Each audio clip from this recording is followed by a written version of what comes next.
What if I was to tell you that your budget isn't broken because you bought that Starbucks, but because healthcare has risen over 200% in 20 years? One hospital bill, one ambulance ride, one emergency can deplete a family's savings overnight. We're going to be talking about why America's healthcare is drowning families and what we can do about it.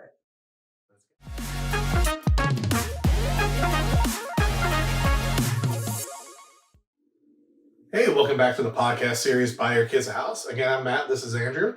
And in this series we do called Fix the Future. This is where we look at problems that are not only facing us today, but also things that might get worse down the road, facing ourselves, our kids, our grandkids. And we look at ways not only to identify the problems, but what we can do to kind of fix it. And today we're going to try to tackle the big monster called healthcare. Yeah, it's the biggest threat to the average family's budget between your premiums, your deductibles, surprise costs, prescription costs. It's endless. And unfortunately, that falls directly under the 50% category of your 50, 30, 20.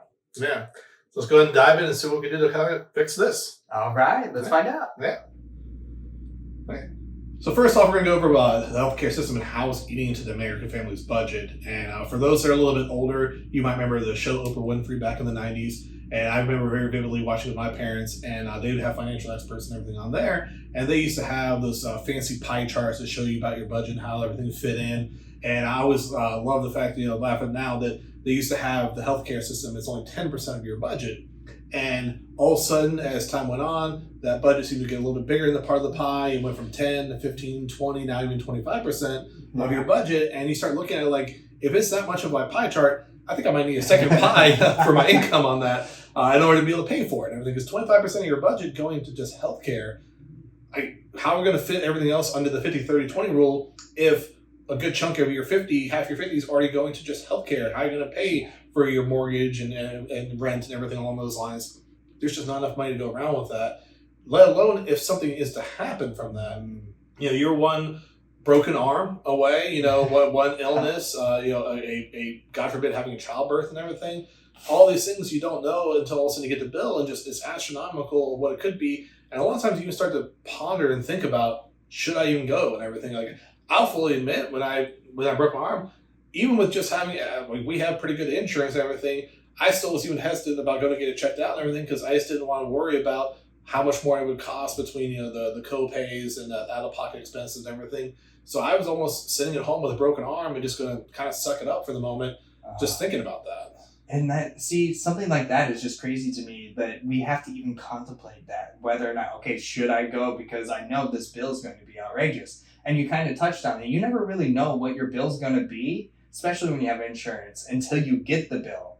And then from that point, everything's done. Like, you've already gone to the hospital, they've already done the x-rays, they already put you in the cast, they already done all the things. Yeah. And it's much harder to negotiate a lower rate through the insurance or through the hospital from that. Yeah. So that surprise bill in the mail is never fun. No, it definitely isn't. And again, when it comes to your own health, like you should feel comfortable enough just to go and get checked out and make sure you have that peace of mind of knowing that you're fine and healthy, instead of like, I'd rather just save the money in my pocket and everything. Yeah. And then a small problem becomes a massive one because you waited. Maybe not instead of broken bones, but especially when it comes to illnesses. Like when that time comes of like, I've been nauseous for a week and everything. Should I go to the hospital? I've had a headache for a week. Should I go to the hospital? Those things that people might think like, oh, it's just a simple headache. I can take some Tylenol, I'll be fine. Might be something massive and everything. And then going and getting that checked out and catching something early, whether it's a tumor, cancer, thing along those lines, early prevention is one of the key things to survival. And a lot of times we feel like we're putting off our better chance of survival because we're worried about the financial side of it. And we shouldn't.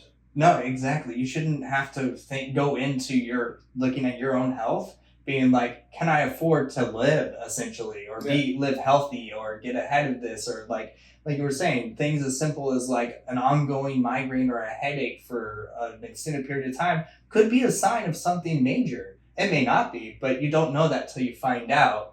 And then you're like, well, the headache can come back now because I got this bill in my hand and I'm looking at all these numbers. Yeah. And it just, I wish that we had a better system for it, for sure, to where you didn't have to have that in question, because I'm also guilty of doing that too. No, I'm sure we all are at some point or another, having that moment of like hesitation about going in. And on top of that, you have the aspect of also, how you're feeling versus going in, getting it checked out, and then having it denied by the insurance carrier. Maybe a treatment that is recommended by your doctor isn't covered. You have your in-network, out-of-network, and how to make sure everything that matches. Again, you might have a specialist that your doctor refers you to, but that one specialist is out of network. So now you got to figure out, like, do I go to the specialist that's the best at doing this, or do I settle for someone that's in network that may not be as qualified? You shouldn't have to have those fears and thoughts when your doctor's recommending you a treatment and everything. Like, and then we're having someone in some office that's standing a computer states away across the country looking at it like, no, I don't think that's what we should do, and denying it. Whether it's a procedure, an MRI, a X-ray, any of those types of surgeries and everything, having that denied by someone that isn't in there, your actual doctor, your provider, and everything, these are areas we need to address and fix. Absolutely. It's becoming increasingly bigger problems for sure with it. And they make it more confusing on purpose so that you do what they want instead of find the best way for yourself. No, confusing is the minimal part of it and everything. I'll fully admit, so I have my health insurance license and everything, so my 215 in the state of Florida. And with that, you have the aspect of some of the training and everything. And with that, I have a little bit better of an understanding. And I'll still even say when I call and argue things on there, on bills or how things go and how to fight the system, it can still get absolutely convoluted and confusing. And you're on endless phone chains being transferred around, and you don't know who to get to what you need to talk to. Yeah. And you get frustrated and you hang up and everything, and that's what they want you to do. Yeah. And you hear a lot of times that a lot of the insurance companies, their first act is just blindly deny, hoping that you won't try to fight it because you're just, you don't want to fight it. You don't want to go through the frustrations of it and going through those countless hours, because hours is time. Time is valuable. And especially if you are sick or injured, the last thing you want to do is call someone on the phone and try to argue a bill or a procedure or getting approved for things. You're just trying to get better. And instead, you got to be on hold for hours, scream and yell at people. I don't like doing that.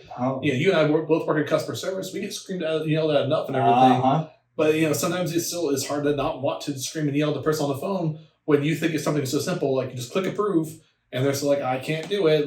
Give me someone that can, and then you go round and round with that, and it's tough with that. So, we're gonna kind of dive in, and now there's so many elements of this. We're barely gonna be able to scratch the surface today. I was gonna say, it goes deep. It's a deep cavern to dive into. But we have other topics that we're going to be going over, so let's jump to the next. Yeah. So in this section here, we're going to kind of go over a little bit about why healthcare costs has gotten to the point that it's gotten to, so we can just see where the problem started from and everything. With that, you have the cost of the actual services, the hospitals, the ambulance rides, everyone involved, and I will fully admit it should cost a decent amount because you have doctors go through years and years of training, going through becoming a nurse, becoming an EMT, there's so many elements to a healthcare system. By no means am I saying that it should be cheap. I'm just saying it should be affordable. And I know affordable is a big buzzword right now, but I do feel that it should be affordable in the aspect of your treatment and everything, what you're getting. The doctor should get paid a lot and everything. The nurse should be paid tons. But maybe the hospital building and the administrators, because now you're seeing these hospitals that have these huge boards of administrators, well, they got to get paid. Are the administrators really ones that are in there dealing with your injuries? Not so much. Insurance companies, one of the big things. While I do agree that I don't think we should be paying fully out of pocket for healthcare because it would be too expensive if something was to happen. The whole point of insurance is supposed to be there in case something was to happen. But now they've gotten very greedy. You're seeing these massive companies, whether it's Cigna, Aetna, Blue Cross Blue Shield. They have massive buildings, tons of sales forces, tons of advertisements. You can't watch a football game now without seeing the Aflac duck on there. Those things cost money, and they're coming from your premiums. Now, I know during the Affordable Care Act, they put a cap on insurance of a 15% profit. Well, who's great at capping the 50% profit? Companies that find ways, just like you have with nonprofits, to move things around. As long as the money's being spent somewhere within the company, it doesn't show up as profit on their things. So they can keep rising costs of how they pay their sales load, how they pay the administrators, their CEOs, their board of executives, their reinvestments into advertising and everything. Those are all costs that are just coming out of your healthcare money before even going to the healthcare provider. Then you're adding in the cost of technology and everything that now I fully admit I want cutting edge scientists and everything, finding new cures and everything. Yeah. But when a company comes out with a new drug, there's a huge sales force to go sell that drug to the doctors and everything of the administrators of these different hospitals and your private practices and everything. And with that, why do we need a massive sales force to tell doctors a drug they should be provided? The proof should be in the pudding of the certainly the item that they're providing and everything, not just in the selling of it, because the salespeople doing this are getting massive premiums from this, and again, that's added into your healthcare budget. No, exactly. So it drives everything up so much, especially recently. Like in the past even 10 years, it's gone up a crazy amounts. Like I remember looking at private insurance versus something that is provided to me within my company. And at the time, unfortunately, it wasn't. It was during over COVID, and I couldn't find anything. And the premiums were insane. I found like a low monthly, but the premiums were nuts. And just the deductibles and everything. And then you start wondering where these money's going. And I completely agree with you. I think the doctors should be well paid. The high stress job and constantly learning and being put in that situation. The doctors, the nurses, the staff of all that. But when you can't start justifying it anymore is looking at the board and the millions of dollars each one of them make because we're paying a higher premium for them. Like we're going broke essentially out of that 50% of our budget of the needs. It's just going away, and it's really tough to see. And I know a lot of people would just drop healthcare in general and just take the gamble if there's a cash discount somewhere or something like that. But it's disheartening sometimes. And I mean, here we negotiate hundreds of different types of plans a year versus other countries. They just do one. Yeah. It's just like a one singular, like we feel this would be best for everyone.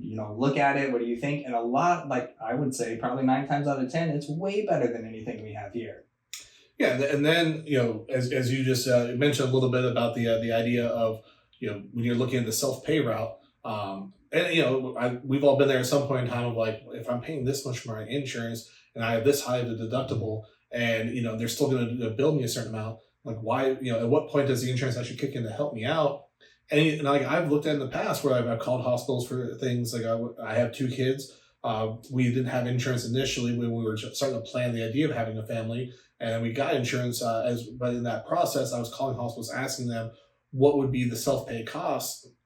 And a lot of times they give discounts of the self-pay costs that are not much higher out of your pocket than it is with the insurance route. So then it's like, well, then what am I have the insurance there for? Yeah. Like, so as we all see this brace on my arm, I have insurance right now. Mm-hmm. But when they were putting this brace on my arm, the person putting on there was explaining to me, just so you know, here's a form you got to sign. This brace is $850.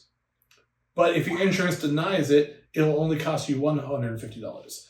And I'm like, well, first off, my insurance probably shouldn't deny it. But secondly, why are we going from $850 to $150? To me, that tells you this thing's only worth $150. Yeah. Like, this is not $850. You're trying to fake bill the insurance at higher premium with the idea that they'll counteract you with a fake discount. I like to call it the Kohl's method. Then we've all been to Kohl's. You see a T-shirt on the rack. You're like, oh, that T-shirt, I like the T-shirt. And it'll say a little sticker on there.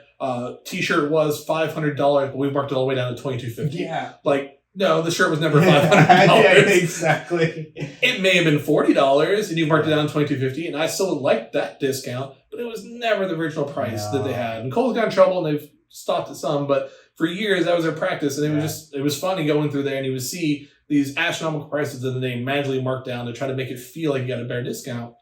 And for those who haven't seen the show, Adam Ruins Everything, he has a whole episode dedicated to this. And it started off with the insurance companies wanting to feel like they would get a discount from the hospitals and doctor providers. And so the hospitals and doctor providers started realizing, well, if I falsely inflated my price of my service or the cost of it and then offer them a discount, the insurance company felt like they got a win. But then if you were self-pay, you then were now paying that inflated price, which was never the intended price of it. And unfortunately, that to me is the beginning of what snowballed into a lot of the things we have today, where this brace, which is a nice brace, but it's not much more than I feel like I could get at a Walmart or a Target or whatever in their health section or whatever. Maybe a $75, $100 brace, I would agree with. $150 from a hospital, okay, I'll take that. $850 for this thing, no. Not in what world? No. In what world did that actually even cost $10 to make? No. You know, like I understand we do have to have that certain level of percentage it inflates, you know, so they can make profit and things like that. But from $150 to $800 difference. Yeah. No, just give me the $150. That's fine. Like, there's even been times, and I don't know if you've ever experienced this, but I know myself and other friends that have been in a hospital, and they'll tell you, hey, I'm going to prescribe you Tylenol. Don't buy it from us at the hospital. Go across the street and grab it yourself. Yeah. Because if I put it on your bill, I have to put it on here at the hospital rate of a normal Tylenol pill. Whereas across the street, you can get a whole jar of Tylenol and, you know, match the dosage of whatever it is that you need for pennies on the dollar for the same acetaminophen medication of that. And those are things that are scary that the doctors and things are in there saying like, hey, I feel you should have this, but dear God, don't get it from me at the hospital. Yeah, like it's going to be way more expensive for you just because you're in the hospital.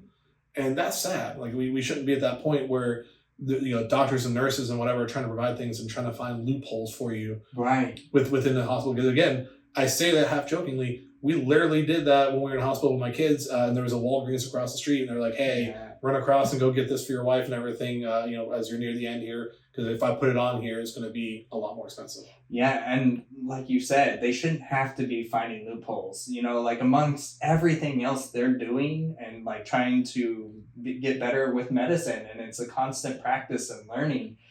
To have to find loopholes just because our system is flawed is disheartening, to say the least. Yeah, so again, whether it's the sales force is involved with it, the insurance having to mark up the rate, the fact that the insurance companies have to market themselves because they're trying to earn your business, all these are inflated costs that are just adding into the overall healthcare costs. And I'm not saying we should do away with insurance as a whole, because I do feel that insurance serves a purpose, because if something catastrophic was to happen, or even like a broken bone and everything, like if something significant happens, that's what you want insurance there for. But we shouldn't have to be paying for the company's mascot and their administrative department, and their sales force, and their massive skyscraper buildings, and like when they're sponsoring different arenas and sports teams and everything, just because they're trying to get their brand out there and everything. That at the end of the day, all that branding is coming from your healthcare costs. Yeah. So that's one of the biggest areas I think that we need to address first before we even dive into the quality or any other elements of what the healthcare costs come from.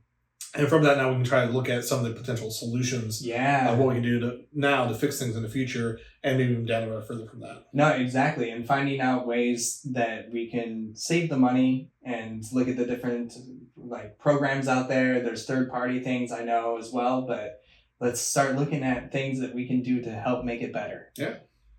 So now that we covered a lot of the issues and everything facing healthcare, we're going to try to start looking at potential solutions. Now, I'm not saying all the solutions are going to work and everything, but these are some of the potential solutions looking moving forward. And one of the first things I look at is keeping your kids on your healthcare plans as long as you can. Currently, right now, you can have them on your plan as parents up till the age of 26. And for younger people, we want them insured, because healthy younger people is what helps spread the cost out of the overall, helps lower the premiums for everyone. Now, some people on here might be yelling, my kids are 18, they're adults, they're on their own, send them off on their own. Keep them on your insurance. They can even pay you what their portion of the premium is. It's still going to be better and cheaper for them than if they go out and get their own insurance. So having them on there as long as you can, make sure that they're covered. Something happens, they're at least protected. And again, if you're worried about my kid needs to learn to be an adult, have them buy that portion of the premium from you, because it's going to be significantly cheaper than if they were to enter the marketplace or have a job. A lot of them that age are in college, maybe not even working yet, or maybe just exiting college and just getting their first job. Maybe their job doesn't provide health insurance yet. They're starting their careers out and everything. So having that element of coverage to the age of 26 is a great way to help out, alleviate not only our lives, but also our kids' lives, because it helps out so many more. Well, yeah, like you said, it helps everyone in the long run. And if you're still wanting to teach that lesson and be able to have them be responsible and things like that, like you were saying, you're 18 now, you're an adult, you can start paying for your own things. Okay, within reason though, because you also don't want your premiums to shoot way up. And the fact that we're able to let them be on the plan till 26 is huge. That is nice for everyone. It works really, really well. And the alternative is just going to cost you thousands of dollars. Like the premiums are just going to skyrocket. Your co-pays are probably going to go up. Everything is just going to go up as soon as they get off your plan. Yeah. And especially if you have an employer offered a plan and everything, more times than not, you're probably somewhere around $400 to $800 a month of what you're paying on it. Okay, let's call it then $100 or $200 a month for our kids that have to pay for and everything. And that's much more affordable in most cases, and usually probably a higher, better plan that has a lower copay and a lower deductible than if they would go out into the marketplace and get on their own. So yes, they're still learning the responsibility of paying and taking care of their own health care, but you're providing that opportunity for them to make sure they're covered. Because the alternative for them, more times than not, is just not get the health insurance. Right. And again, as we mentioned before, obviously it hurts potentially your kids because if something goes wrong, they're more apt not to get that covered or taken care of or go to the hospital. But again, by having younger, healthier people have insurance, that helps lower the costs for everyone. And we definitely want that. And that's at least a step in the right direction of getting as many, we want everyone in the nation covered, but we want as many people as potential possible to be covered so that it helps lower the cost, because you got to look at it this way. The more people we have covered with insurance, the less people actually need to take the insurance. That's the whole point of what insurance is there for, is everyone's putting their money into a collective pot. And then if you need it, then you take that money and use it for whatever. So we have more people putting the money in, then you have the potential for a larger pot of money for the people that need it versus the younger, healthier people, things that don't. And then with that, it helps lower the cost overall, which saves us all a lot of money and everything in the long term of that. No, exactly. It's a less of an impact on you and your finances at that point overall, especially if it's something more major as well. Yeah. And at least that's a simple step that we can do now already currently. And I know a lot of people, unfortunately, don't take advantage of that. And I know a lot of younger people that are, 18 to 26 that are facing issues of what they need to do, and making sure that, you as a parent setting that up for your kids. And then at 26, also educating them then what they need to do after that so they can set things up on their own. Don't just, kick them like, oh, you're 26, you're on your own. And goodbye, out the door. Set them up what they need to do, whether it's through their employer, through the a marketplace, through a private provider.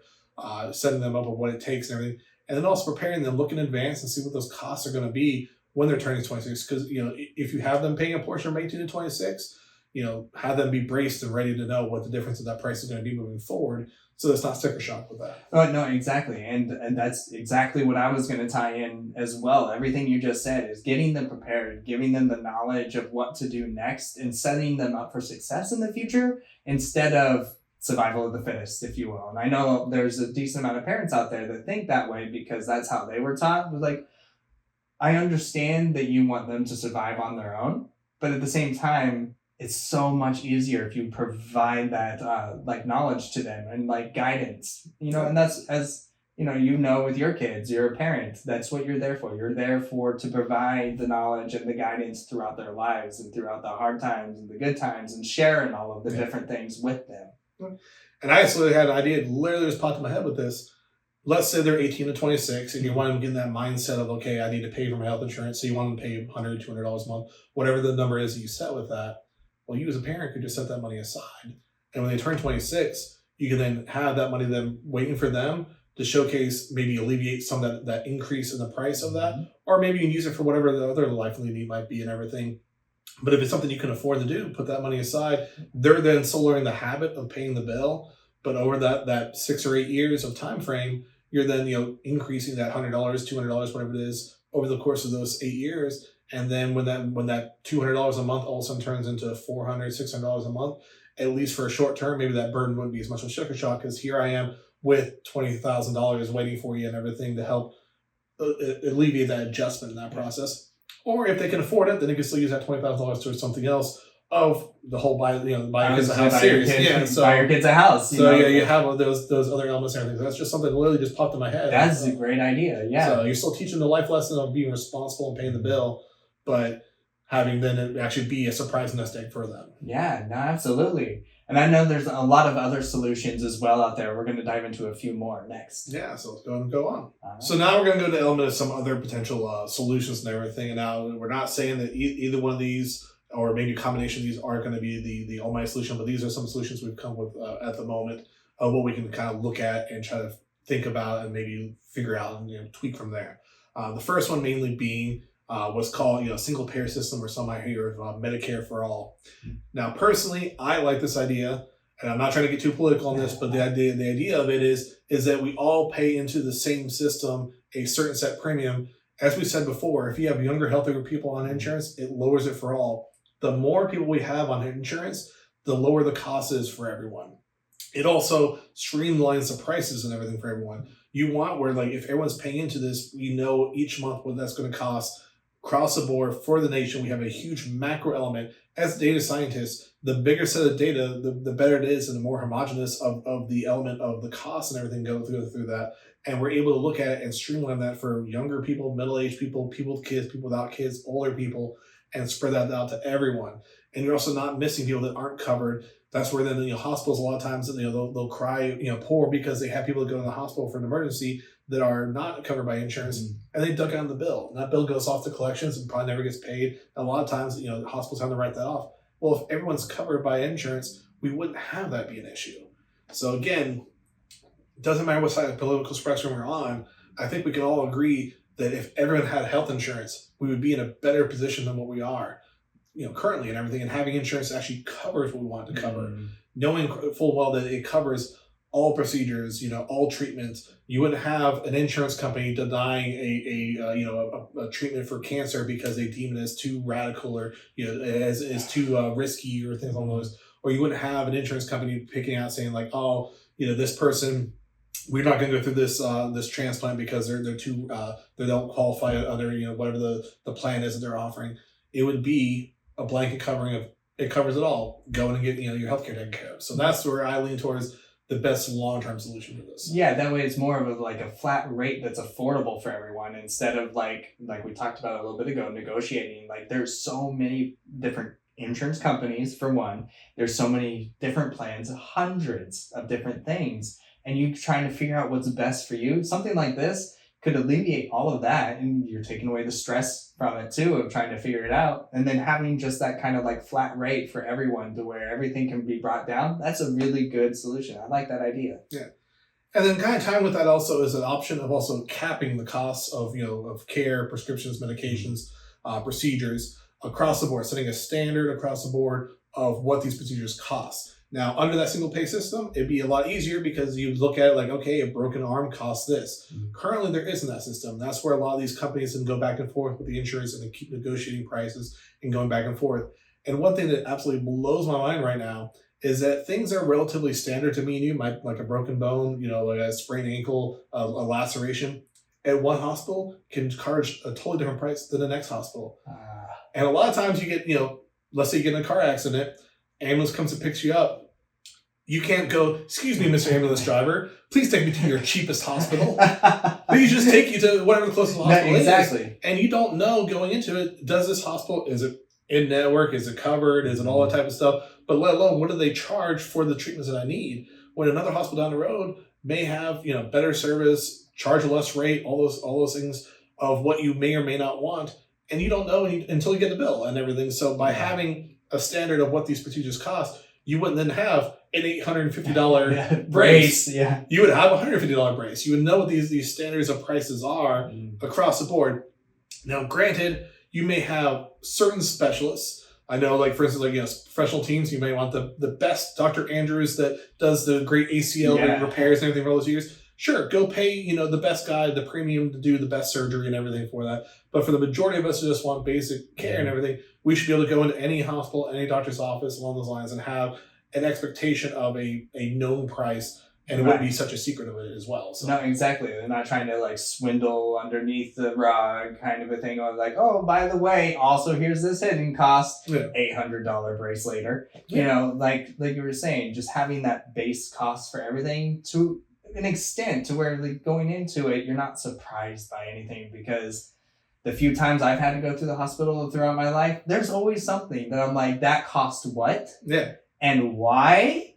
Yeah. It's nuts. Again, going back to the Tylenol example that we brought up earlier and everything. So, if I can get Tylenol at a Walgreens for a certain price, it should be the same price in the hospital. I understand maybe it's a higher dosage and everything of it, but again, it should be the same base price roughly. If it's 800 milligrams of this, it should be the same as 200 milligrams on the outside. So there should be with an expectation of the same type of cost and everything. It shouldn't be elevated just because I'm in a hospital. And again, I should be able to know and have the expectation of what that cost is before going into it. Yeah. Now, granted, I know there might be things for instance, I don't know how much gauze they're going to use, or like I don't know how much Right. wrappings they're going to need and everything. Okay, yeah, then we need to charge more items and everything, but the cost of items shouldn't be higher than what it is when you go get it at a Walgreens, Walmart, and everything. So Yeah, and you would imagine they're paying, bulk prices anyway, Yeah. like I'm not getting to the fact. I'm not even trying to get the benefit of a discount. I'm at least saying the same consumer price. yeah, no, exactly. At least the same. Like Yeah. that's like you were saying, because they're getting it Oh, for yeah. cheaper because they have tons of it and they order tons of it every month. So just having that baseline of not that sticker shock price of being like, oh, Charge me retail crap. price, not Yeah, hospital price. exactly. The difference between retail and hospital is Yeah. a significant difference. Yeah. So again, even if we do that independent of the single pay or this Medicare for all, at the very least, if we can cap these prices on these things, then at least we can have that. Like another example that I'm sure a lot of people have heard on the news recently and everything was I can't think of the name of it for the diabetes shot. What do we need for dang, I can't think of the name of the drug and everything. But Yeah. the company that was providing it, they bought it and then they just jacked the price of it and everything just because they could. If you need it, come to us and everything. You got to charge that much more for So it. you're talking about like insulin shots? Insulin, Yeah. yes, Okay. yeah. Okay. Yeah. I was like, what can? Yeah. But they jacked the price of it and everything Yeah. just so that the aspect of what they were offering for that, just because they could. And again, having caps set by these 3 regulations of saying, like, what the drug costs, plus a little profit for the company that made it and everything, plus maybe a little bit for future research of other drugs, and then that's it. Not the ability to be like, oh, hey, this drug that's been on the market for 20, 30, 40 years, we're now, for no reason other than we want more greed, we're not going to jack the right, 10 times, 20 times of what it is just because we want more profit. So Yeah, and what happens if you're the person with the diabetes and no longer can afford your insulin? Yeah. Like, that's not fair to anyone. no, it's something so life needing and life and death for those that are dealing with Yeah. with diabetes and everything. Like, you don't have a choice. You need the insulin Right. to manage it and everything a lot of times. And the rate goes up, and you're like, well, you're held captive by it and everything. Yeah. For those who are big in economics, it's called inelastic. No matter what the price is, the same amount of people are going to buy it because the amount of people on diabetes didn't change. Correct. No, exactly. So they shouldn't be allowed to do that, to take advantage of an inelastic market and everything because you're held captive by it. So, Right. So, and then from that, everything, there's also a lesser option. I'm not the biggest fan of, but we're throwing out all the options out there and everything. Yeah. You gotta Is- look them up. Catastrophic only coverage and everything. So Mhm. the idea is you have your higher deductible, your higher out-of-pocket cost because you're only worried about truly catastrophic stuff. And I'm not even talking about broken bones. I'm talking Right. heart attacks. I'm talking cancer. I'm talking major car accidents. Right. Things that really are going to make that bill be $100,000 plus dollars, and that's where you want the interest to kick in. So that's usually where you have a $10,000, $15,000, even $20,000 deductible before your insurance even kicks in. Mhm. Now that will lower your monthly premium on that, but I don't like that because a lot of times, first off, then that makes your minor injuries or people that overlook it because if you're looking at like, oh, I got $15,000 before my insurance even kicks in, why would I go in? Mhm. Why I might ignore these things in advance and everything. Now, it is an option, Right. but so throwing it out there as an option. I, but I'm not the biggest fan. I'm of it. with you though. I don't like it as much, or honestly, I don't like it a lot at all as an option because then you're still out for like your annual checkups and things like that. I know a lot of people like put that off Mhm. because who wants to go to the doctor just to go to the doctor, if you will? But this is where we were talking about earlier, preventative steps. If you have something that's been consistent, or maybe the doctor will see something and be like, hey, we should probably get this checked out, or we should look at this. And getting annual blood work, that tells a lot about your body as well. And that can get crazy expensive. I know this last time I went to my doctor for my annual checkup, and Mhm. they have an in-house lab that can do the blood work, which is nice in the sense of the way it connects to the doctor. There's no like faxing or anything. It literally just goes straight to his email, and then he can message me, looks good, work on this and things like that. But it was going to cost $2,000 for their in-house lab. And he even told me, he was like, I'm going to recommend you go somewhere else. And then he also told me about, it's called Jason's Health. And you can go on there, and it's a third party that you go through to pay for your different blood work specifically and things like that.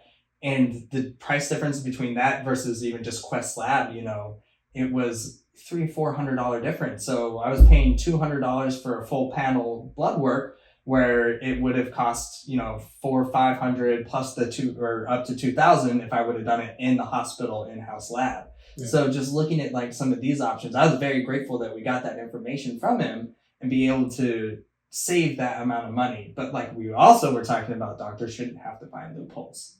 No, they shouldn't have to give you that little like hand wink wink nudge nudge of how to beat the system. Yeah. The system shouldn't have to be taking advantage of us. We shouldn't be trying to take advantage of it. It should be there to help us all out. But you did hit on a little area that I was wanting to cover as another thing is a focus on preventive care. Where again, if you have that higher deductible catastrophic only plan, won't really help you out in that area. But if we had healthcare systems where we focus more on preventive care, getting your doctor visit, your annual checkup, catching things early is one of the biggest areas of helping for long-term care. Whether it's catching something in your blood work or finding a lump or talking a lot of times to your primary care about something that's affecting you. And a lot of times, and I know I'm guilty of it too, especially when not so much of the money of it, but just time flies. But like, not even going because years gone by, and all of a sudden like, oh, I didn't make it this past year. Let me go check it out this year. But it's still going to cost you some money, and you're like, well, if I don't have health insurance, that's a couple $100 just to go see him. And then if you need that $2,000 blood panel, which it amazes me, healthcare technology is one of the only technologies that over time the cost of it hasn't gone down.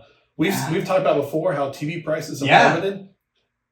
Blood work's still being drawn by a needle. They didn't magically make it nice and easier for the blood work to come out. Exactly. We're not Star Trek here where they could just take it out without without feeling the pinch of a needle. So that didn't get any better. They're sending it to a same little centrifuge that's been there for decades. They're running it through the same type of screening, finding the different markers and everything to find out where you're at with your A1Cs and all that type of stuff. X-ray machines. There hasn't been a big leap in X-ray technology. It's the same machines we've been dealing with. MRIs, maybe if you look at the open table ones, but like that's the only evolution that I could think of that's really improved over the last 20 or so years. And even those are few and far between. And more times than not, insurance companies don't like covering it because it's more expensive. They love sticking that little tube of death that I hate being in.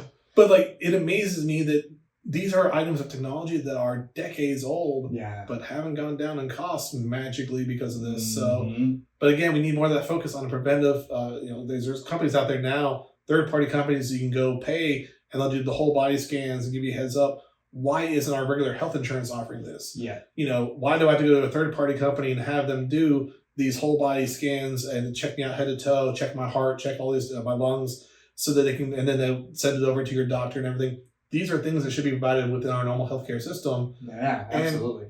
And be able to have that knowledge up front. Now, I know sometimes you can have a whole body scan and generally they'll find something that's wrong with you. And it may not be something that's fully wrong with you. Right. I wouldn't say it's a false positive, but it's not things like our body naturally has like little lumps and things and mini tumors that are benign. Little cysts and like things like that. And it might pop up on a scan. It might freak you out. And I understand there's that mental aspect of it. But what if it does catch something that's important and it catches it early enough that you can then treat it early enough? Like, I'm not saying it should be part of your annual physical, but that and your having your different tests and everything, your blood work done, going in and having the good old tube stuck checking things out. It's a little older. I was gonna say getting to that point myself, unfortunately. But why aren't those things more aptly given? Why is it you have to have a doctor that suspects something already? Like, well, why don't we check things out more in advance and just catch it when it's super small and everything? So having an increase of preventive care built in within our health insurance, I think would be a much stronger focus on trying to fix things before it becomes a big issue. Yeah, I agree completely because we nailed everything on that. Like the preventative care for it, that's how you stay healthy in the long term. Because if you don't catch these things early, then God forbid it be cancer or something like that. You're already at stage 4, and you've been filling off. You've been filling off for the past year and a half, 2 years or whatever, but you just never took those steps. So it's super important, and not to scare people or anything like that, but it is important to pay attention to your body, and when something feels off, to be like, okay, this is a persistent thing. I need to look into this and get that preventative care. I'm sure we're all guilty of WebMDing ourselves. The minute you go on there, anytime you I stubbed my toe, cancer. This goes back to that. So again, exactly. We're not trying to scare you in that element, but getting these things checked out and just ignoring it isn't going to fix it either.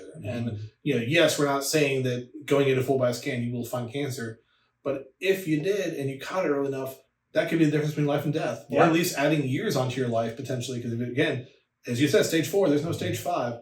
I've had friends, unfortunately, that have found stage 4 cancer, and then unfortunately they are not here with us anymore. And I'm not saying if they caught it earlier that the end result would have been different, but it could have been. Yeah. And And would have more opportunity to see. yeah, and so having a focus on getting checked out and having insurance that was in place to make sure those procedures of checking out were taken care of, and not such a big paywall behind it, and making it taboo to go get these full body scans, or getting the old Roto-Rooter out.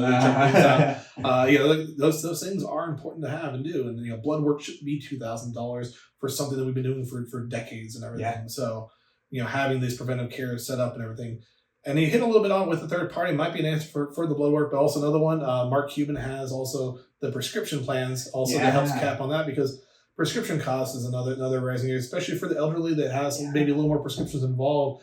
And sometimes you start looking at and you start playing the medication roulette of well, this month I'll pay for the heart pills, but next month I'll pay for the blood thinners, and right. You start playing that what's more important at this moment and everything. And you shouldn't have to. And luckily, Mark Cuban's company is an option out there, and I'm hoping more follow suit of providing some of these medications at a more fixed and affordable cost to help out people. And then I know Walmart's also increased with the generics are offering. I was about to say the generic options are also a really good way to go into it as well, to save that little bit of money, because for most of them, I doing a little bit of research into it. Because of pharmaceutical companies, it's the advertisement that's making them go so much. It's the brand name, it's like buying a Sony TV for $8,000 when just as good of a TV is, like $1,000 with the same features. And that's kind of how it is too, where you're paying for the exact same medication, you're just not paying for the name. And I'm perfectly okay with that myself, personally. No, if it does the same job, the same task, absolutely, you don't need the name brand when it comes to medication. And again, I'm sure we've all seen the TV commercials. Even if you are, cut the cord, you're not much on live television anymore. Yeah. I'm sure you still see these self-diagnoses of all the medications. Like, if you're feeling nausea, heartburn, indigestion, whatever, go ask your doctor about whatever, and whatever the name of the drug is. Why is that even on it? It should be up to my doctor when I'm telling them, hey, I'm feeling these things. Yeah. And then your doctor that has this wealth of knowledge can say, hey, you should try this drug. And then if that drug, brand name has generic, okay, great. But I shouldn't be paying then for the TV ad to have the little drug, little hopping bunny they'll come across and be like, and then the butterflies flying out and telling you, like, if you got itchy skin, go try this drug and everything. Like, it shouldn't be on television for that. Like, why are we paying for that? And it's always like, and if you feel these things, ask your doctor to try whatever. Like no, that shouldn't be the case. Again, it should be up to our doctor that has this wealth of knowledge to then turn around and prescribe us the item, and then from there potentially the generic option as well. But taking those marketing ads out and everything would definitely be a huge step. But at least there's companies out there like Mark Cuban's and Walmart and others are following suit to try to create more generic options out there and everything. So. I think in all, we touched on a lot of potential items out there. There are ways to fix things out. Am I saying any one's going to fully work? No. Are there going to be hiccups along the way? Absolutely. Yeah. Maybe you'll take a combination of these things. Maybe it'll be the majority of the things we covered. But we need to focus on doing some of these, because as I'm sure as you know, there's not one fix all type thing. So. No, exactly. So trying as much as we can to make it more affordable until we can really start getting into, as a country as a whole, really fixing this issue, because this is a huge problem in our country, healthcare specifically. And not to get political, but both sides have been fighting back and forth for what they feel is right, and both of them are fueled by greed. It is that not necessarily, while the intention might be good, but how much more money are you trying to take? So finding a solution that helps the people, not the corporations. Again, not trying to get too political, but as you said, this has become a politicized thing. Correct. And it shouldn't be. And also with that comes lobbying. And as you mentioned it, on both sides, a lot of them are getting lobbied by the different, drug manufacturers, the builders of the different materials for the hospitals. They're lobbying both sides to keep things the way they are, because they like the way things they are. They're making hand over fist money the way things are. And as long as it becomes a political issue and they keep us fighting against each other, that's going to be a long-term issue right there. Yeah. As you said, we need to take the politics out of it and look at fixing the problem. And I think everyone can agree there's a problem here. Yes. And we need to address this and try things. And again, we may try something and it may fail. It may fail miserably. But we tried something. And then we try something else. Yeah. Doing nothing is not the answer. We need to look at and figuring out, okay, we tried this. Give it a couple of years, doesn't work, try something else. or maybe it mostly works and we just need to tweak it. There's always ways to go in and fix and tweak things and adjust things, but just saying it's broken, therefore we'll do nothing is not the answer. Exactly. I was about to reiterate that. The doing the nothing part is just there's nothing that's going to happen. No. It's in the word right there. Nothing. So taking that nothing out and actually proactively trying to do the things to help better it. And I know certain people aren't in positions to be able to help, like we're just two guys in the room talking about this. Yeah. Hopefully one day we would be able to help. And hopefully we are helping to an extent of help people find more affordable ways while it is such a chaotic mess. Yeah. No, a lot of these are short-term Band-Aids exactly. to get us to the long-term solution. I would still like the long-term solution. And again, I think the one payer or Medicare for all would be the foundation of that long-term solution.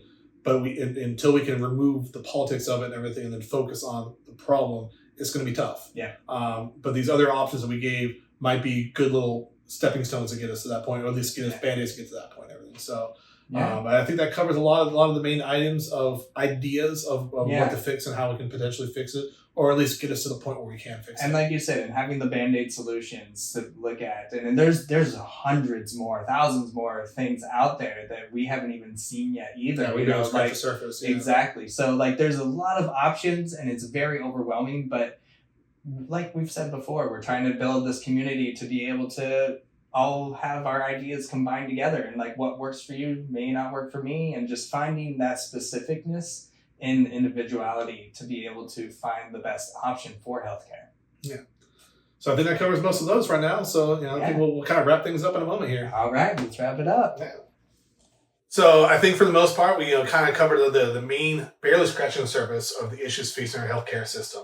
And again, while we just scratched the surface, we can all agree that in order to have your finances in place, to get ahead, to balance your budget, to invest in the future, to invest in the kids' future, this is one of the biggest areas that quickly eats away at that. And we need to have these difficult discussions because, keeping your head in the sand and pretending like nothing's wrong is not the answer. A lot of times I know it can be challenging to not want to have these difficult discussions. We all, it's hard to have adult conversations. Yeah. It's hard to have these conversations with people that don't agree with us or that, are on the other side of the political spectrum. We need to have these difficult discussions because that's what leads us to finding common ground and what can break us through to the next level and finding a solution. And am I saying my solutions are right? Not fully. No, It's a starting point. And I would like to have people on here that maybe have connections to everything, to doctors, to health administrators, the hospital supervisors, so that we can maybe see a little bit behind the curtain and we can find what hurdles and everything people are facing and what areas that we can address, other areas we can help fix in this process. Because again, while I'm not saying this is a science experiment, it kind of is because we're kind of tweaking things along the line until we find the better solution down the road. And I'm not saying that my way or the highway, no, this is a social experiment that we're trying to find out how do we get to the best solution for everyone.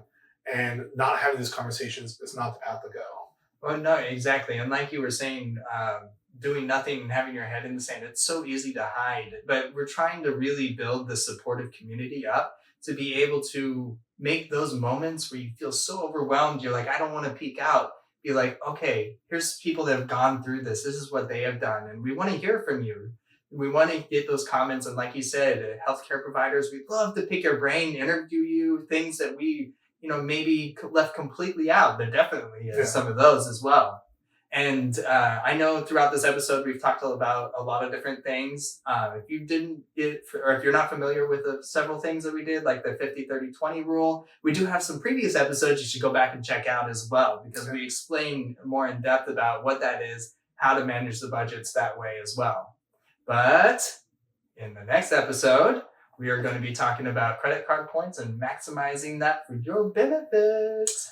Yeah, so please, again, we're a young starting channel here. Help us out if you gained something from this. If you want to join us on this journey for long term, like, share, subscribe, connect us with people. That, again, this is a large community we're trying to build here, and helping us out on this journey will help us all out figure things out. So until next time, thank you so much for joining us, and I look forward to hearing and talking with you soon. Until next time.